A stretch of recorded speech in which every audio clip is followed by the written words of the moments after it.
Datacracia, por Luli Radifária. Você é sempre bem-vindo ao nosso Datacracia. E o nosso tema de hoje, dados sintéticos. Luli, o que é chamado de dado sintético? Pois é, é exatamente isso que diz, e é uma coisa que a princípio parece absurda, mas é um conjunto de dados que é gerado artificialmente, não é coletado. Então, se você pensa, por exemplo, olha, eu quero saber o que é o histórico de clima, você vai ter coleta desses dados. Eu quero saber o histórico de volta, eu tenho a coleta de dados. O que é um dado sintético? É simplesmente um dado gerado, com todas as variações, sem nenhuma coleta. E para que uma base de dados sintética? A principal vantagem de uma base de dados sintética é que uma base de dados histórica, ela serve para treinar uma inteligência artificial. Uma inteligência artificial é mais ou menos como um cara muito sem noção.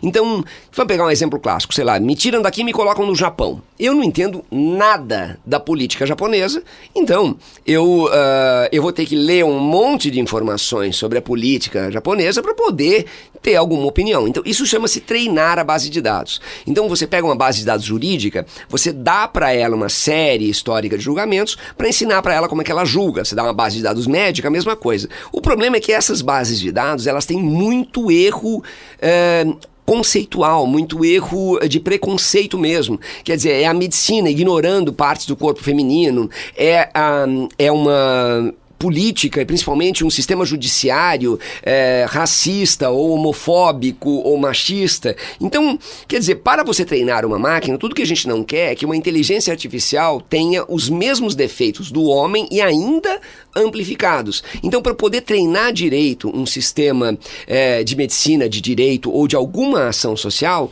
é importante que a base de dados dele tenha o mínimo possível de preconceitos. E a gente sabe muito bem que a nossa história é cheia de defeitos. Esses dados podem mesmo funcionar? Por enquanto funciona, porque os dados são muito simples. Então, por exemplo, eu quero treinar, vamos imaginar, eu quero fazer uma coisa parecida com o Waze, né? E quero saber quais são as áreas de maior trânsito na minha cidade. Eu posso pegar os dados reais da minha cidade e alimentar uma inteligência artificial, mas os dados da minha cidade são muito grandes, são muita informação desnecessária, eu posso simular isso.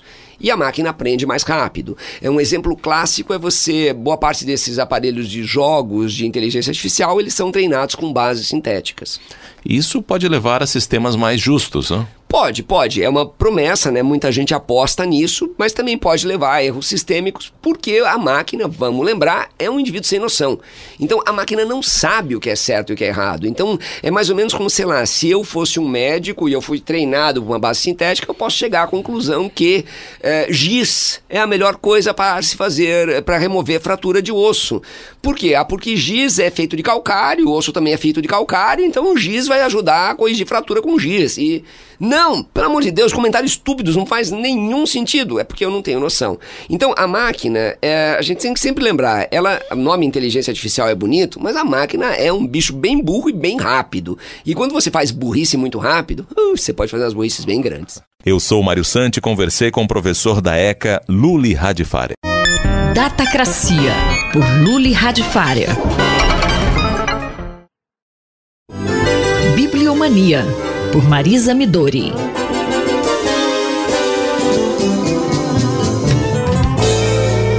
Bom dia, professora Marisa Midori. Eu soube que a coleção Bibliofilia acabou de lançar 3 livros. A senhora pode comentar sobre isso? Bom dia, Cláudia. Bom dia, ouvintes da Rádio USP. Pois é, começamos o janeiro com o pé direito. A coleção Bibliofilia, que eu tenho a honra de co-dirigir em parceria com Plínio Martins Filho, acaba de ser lançada e foram 3 livros logo de cara. Este é um projeto realizado pela Ateliê Editorial em parceria com Edições Sesc e traz a marca do designer gráfico Gustavo Piqueira, da Casa Rex. Bem, no início, isso eu vou contar para vocês, não está escrito na coleção, essa coleção se chamava Bibliomania, porque na verdade ela era uma extensão tanto da nossa coluna aqui na Rádio USP, quanto uma extensão do meu blog, Bibliomania e Diversidades. Mas, a uma certa altura, isso tem muito a ver com a conjuntura política brasileira, então eu percebi que nós precisávamos menos de mania e de mais amor Por isso que nós mudamos o nome de bibliomania, que é uma palavra que tinha até um sentido pejorativo no século XIX, né? A mania vinha do maníaco por livros, não é? Isso tinha até uma certa aura de loucura, era uma doença. E a bibliofilia, como todos nós sabemos, é o amor aos livros.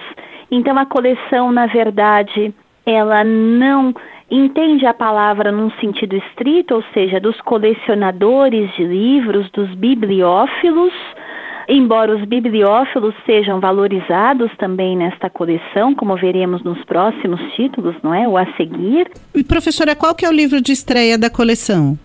O livro de estreia é um luxo. Bom, eu preciso dizer que a coleção, só pelo formato, ela é uma pequena joia. É um livro em bolso, mas todo bem preparado, não é? Realmente para os amantes do livro. E o nosso livro de estreia é justamente o que é um livro do meu querido professor João Adolfo Hansen, mas para quem não conhece, o professor João Adolfo Hansen, ele nasceu na cidade de Cosmópolis, em São Paulo, é um docente aposentado da Universidade de São Paulo, importante crítico literário, pesquisador, ensaísta, historiador e autor, dentre outras obras, de A Sátira e o Engenho. Aqui, neste livrinho, ele faz algumas reflexões em torno de uma questão muito espinhosa. O que é um livro? É claro que todo erudito busca várias respostas, não é, para esta questão. Eu ousaria dizer que ele parte do livro como uma palavra, de uma palavra que se converte em ideia e de uma ideia que se materializa em objeto, mas, no final das contas, o que a gente percebe é que o livro também é a leitura, o livro é o leitor, e é por esta vereda, não é, que o nosso autor, ele vai caminhar ao pensar a relação desse símbolo, não é? Tanto o livro quanto a literatura, quanto o conteúdo e o continente, e a sua relação com os leitores. De modo que a própria qualificação do livro, a própria valorização do livro como símbolo numa sociedade, ela denota o grau de cultura, não é? E a capacidade desses leitores ou dessa sociedade de valorizar a leitura e, portanto, de valorizar a cultura. Veja que na semana passada eu falei da minha tristeza quando um presidente da República discursou no Palácio da Alvorada sobre os livros e a leitura, no sentido de desqualificá-los. Aqui, em O que é um livro, esse grande intelectual e ensaísta João Adolfo Hansen, ele faz justamente o contrário, e ele mostra o poder desse símbolo para a cultura humana e a capacidade política também de converter estes símbolos em ações, em projetos para a mudança do mundo. E eu fico aqui com esta dica, a coleção Bibliofilia, O que é um livro, de João Adolfo Hansen. A professora Marisa Midori conversou com Cláudia Costa. Bibliomania, por Marisa Midori.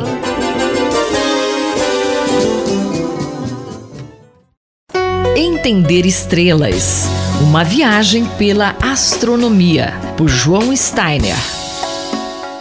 No final de janeiro, a SpaceX do bilionário Elon Musk lançou mais uma leva de satélites, totalizando 230 dos 12 mil que a empresa quer colocar na órbita terrestre. Os satélites fazem parte de um plano para criar uma rede de internet que vai enviar sinal para quase todo o planeta.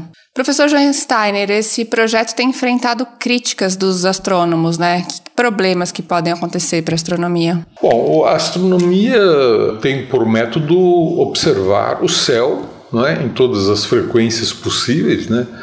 Em especial na banda óptica. E um satélite artificial, ele reflete a luz solar. Querendo ou não querendo, ele reflete a luz do Sol. Então, quando um astrônomo está fazendo uma observação de uma estrela, de uma galáxia ou de qualquer outro objeto, de repente passa um satélite na sua frente e atrapalha as observações. Isso já me aconteceu mais de uma vez. Mas com relativamente pouco perto desse projeto aí, satélites que a gente tem já tem alguma perturbação. Sim, isso já me ocorreu no passado com um número de satélites muito menor, né? É claro que você imagina isso agora lançando mais 12 mil, o céu vai estar infestado de satélites artificiais, né? E isso, do ponto de vista científico, é uma péssima notícia, porque vai poluir o céu, vai fazer com que as observações tenham problemas frequentes. Isso para telescópios que estão aqui na Terra, né? Isso. Telescópios ópticos refletem a luz do Sol e radiotelescópios também recebem a emissão rádio, dependendo da frequência, né? Pode também atrapalhar na emissão rádio, né? Então a pergunta que se faz se não existiria outras tecnologias para, digamos, evitar que se coloque esses satélites em órbita, cujo objetivo é telecomunicação. Bom, as comunicações por fibra óptica são extremamente eficientes, são baratas e não produzem nenhuma perturbação nem no céu e nem no sistema ecológico aqui na Terra, né?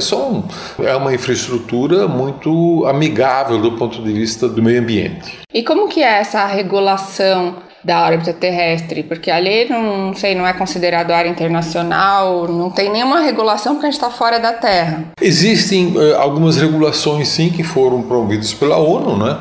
E a primeira dessas regulações ocorreu na órbita geoestacionária, que é onde estão a maior parte dos satélites de telecomunicações mais antigos, né? E também os satélites meteorológicos.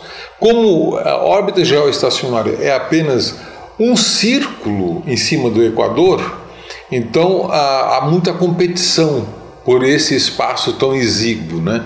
E por isso foi tão necessário que a ONU estabelecesse algumas regras para o uso desse espaço, né? Se a gente pensar que atrapalha a ciência, atrapalha a astronomia, pode no futuro também atrapalhar a própria tecnologia da qual a gente também usa aqui na Terra, né? Então não é uma coisa, é uma bola de neve, né? É uma bola de neve que também, a longo prazo, esses satélites vão morrer, porque esses satélites não têm vida infinita, aliás, em geral não é muito longa, né?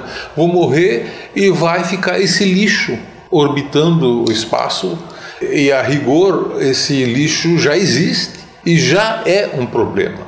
Os satélites que foram lançados no passado. Já tem lá, já causa problema. Então. Já causa problemas. Professor João Steiner, colunista da Rádio USP, conversou comigo, Luísa Caires. Entender estrelas. Uma viagem pela astronomia, por João Steiner. Ciência e Esporte, por Paulo Santiago. Olá, professor Santiago. O esporte, como qualquer outra área na atualidade, vem sendo revolucionado pelas tecnologias. Sabemos que recentemente um estudo fez um apanhado sobre as tecnologias vestíveis para monitoramento de saúde e desempenho de atletas. O que a ciência apresenta de novidades, professor? Olá, ouvintes da Rádio USP. Nessa coluna, então, eu vou falar sobre essa revisão da literatura, publicado no ano de 2019, no mês de julho. Ela foi publicada num grupo parceiro da revista Nature, que é denominado como Digital Medicine. Então eles trabalham tudo que é relacionado à medicina digital. E esse trabalho ele tem um título voltado para o esporte, que são de sensores vestíveis para monitorar variáveis fisiológicas e bioquímicas de atletas. O título é lógico que está em inglês, mas ele é de acesso aberto, basta procurar no mês de julho, 22 de julho de 2019. Ele é muito interessante, principalmente porque ele traz duas figuras espetaculares, uma mostrando uma tecnologia vestível de protetor bucal, aqueles protetores que lutadores de artes marciais, de UFC e MMA usam, que consegue monitorar o lactato sanguíneo, né, o lactato que está sendo produzido pelo atleta através de secreções que estão na boca.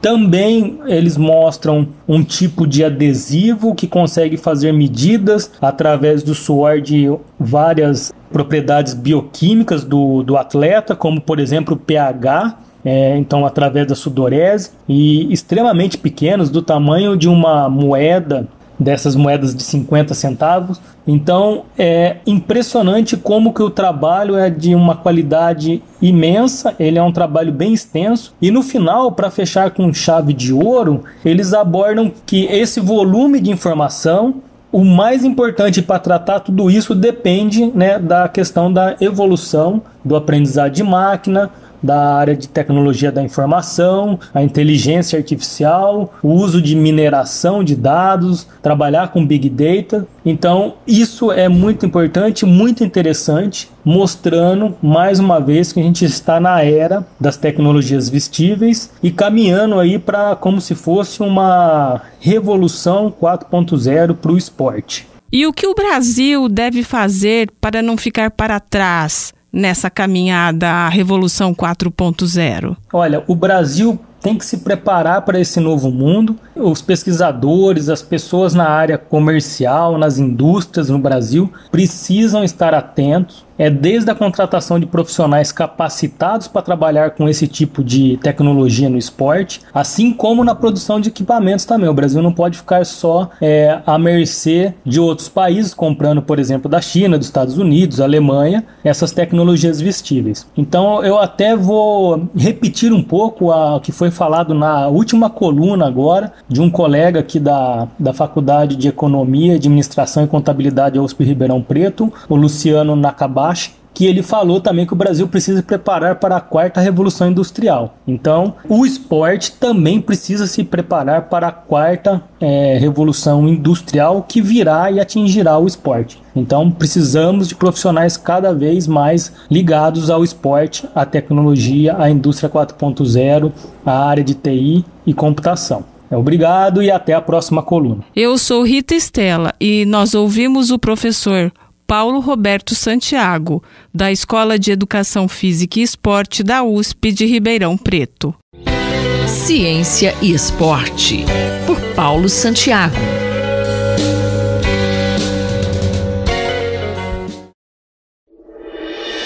Conflito e Diálogo, por Marília Fiorilo. Professora Marília Fiorilo conosco. Professora comenta hoje a naturalização do que deveria ser escandaloso e contrapõe duas notícias que vão contra o novo normal. Professora? Olá, Cido, ouvinte da Rádio USP. Nós somos assaltados todo dia por tanta notícia ruim que a gente acaba se conformando a esse novo normal. E é isso que é o pior. Naturalizar o que deveria nos escandalizar. Acabamos acreditando que certas tendências são inexoráveis e que seria bobagem se opor a elas. Nós naturalizamos a delinquência de muitos poderosos e endinheirados que atropelam as instituições. Naturalizamos o avanço do precariado, que é a mais nova classe social, precariado, como se tratasse de uma escolha entre perder todos os direitos, menos mal, ou ser substituído pelos camaradas robôs. Naturalizamos também mecanismos predatórios do sistema financeiro, à espera da próxima crise ou de uma mãozinha invisível da especulação. E naturalizamos a estupidez crescente disseminada pelas redes sociais, a mentira como norma e o ódio ao outro como uma diretriz dominante. Será que dá para evitar o aparentemente inevitável? Dá sim. Prova. 2 episódios desta semana. O primeiro foi que o Senado italiano votou pela perda de imunidade do ultradireitista Matteo Salvini, ex-ministro do Interior. Salvini sofreu recentemente 3 derrotas, uma após a outra. Quando ele tentou derrubar o governo e falhou, perdendo o apoio do Movimento 5 Estrelas, que preferiu unir-se à esquerda, durante as eleições regionais da Emília-Romanha, e agora, ele poderá sem imunidade, poderá ser processado por sua política anti-imigração. Mais particularmente, ele poderá ser indiciado e julgado pelo crime de sequestro, por ter negado o desembarque de mais de uma centena de refugiados no ano passado, que ficaram confinados no barco por quase uma semana na costa da Sicília. Como foi dito, a roda da justiça gira devagar e é muito pequena a chance de Salvini pegar os 15 anos de prisão.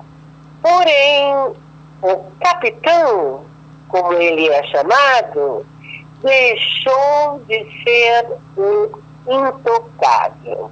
A outra inesperada notícia contra o novo normal foi a vitória do mais progressista dos candidatos democratas, o liberal esquerdista Bernie Sanders, nas primárias de New Hampshire. Ainda tem chão e Bernie pode não levar. Mas nós, em compensação, podemos nos dar ao luxo de boas risadas. Todo aquele escarcéu e manobras, o impeachment de Trump envolvendo o candidato Biden, revelou-se much ado about nothing, isto é, muito barulho por coisa nenhuma. Isso porque o adversário, quem diria, era outro. Professora Marília Fiorillo retorna na próxima semana. Ela conversou comigo, Cido Tavares. Conflito e Diálogo, por Marília Fiorillo.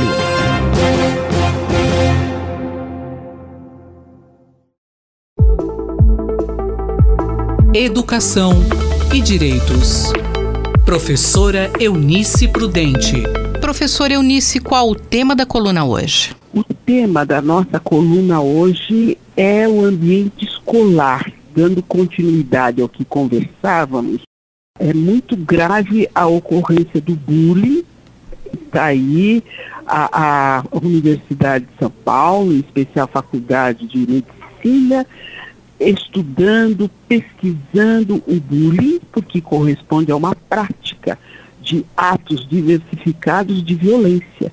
Violência física, muitas vezes, ou muitas vezes violência psicológica, mas são atos intencionais, são atos que são repetitivos, né? Muitas vezes cometido por um ou outro agressor, justamente num momento de formação e afirmação de personalidade, e é uma face muito cruel para as vítimas. Cabe, sem dúvida alguma, à escola, que está propiciando o direito fundamental à educação, identificar os excessos, os atos repetitivos, combater qualquer forma de humilhação e constrangimento e mesmo prevenir a ocorrência do bullying. Como? Explicando sempre ao alunado a importância das diferenças, o respeito que nós devemos ter ao outro que não é idêntico a nós. Ele é igual a nós no exercício de direitos, mas vai apresentar lá suas especificidades. E as consequências do bullying são muito graves, porque os alunos vitimados pelo bullying começam a apresentar prejuízos, né, na própria escolaridade, na sua autoestima, insegurança e danos ao seu direito fundamental de estudar. Então, o ambiente da escola deve ser acolhedor e respeitador às diferenças. Professora Eunice, quando se fala em bullying, nós também precisamos ver o lado do ofensor, não é mesmo? Perfeitamente.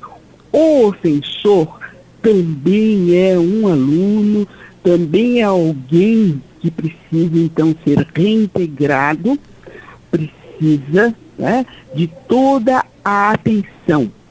Quando nos referimos à educação e direitos, nós nos afastamos do punitivismo. Então, o ofensor precisa ser reeducado. Para que ele seja reeducado, é preciso que a escola busque a família, busque todos os seus ambientes para saber por que ele está constrangendo e violentando os outros. É o momento de alcançá-lo no seu desenvolvimento para que não ocorram mais as crueldades. Mas este praticante, né, esse ofensor, também é nosso. Também os educadores, os preocupados com os direitos humanos, precisam acolher e reorientar o ofensor, o praticante do bullying, para que o bullying não venha mais ocorrer. Eu, Simone Lemos, ouvi a professora Eunice Prudente. Educação e direitos. Professora Eunice Prudente.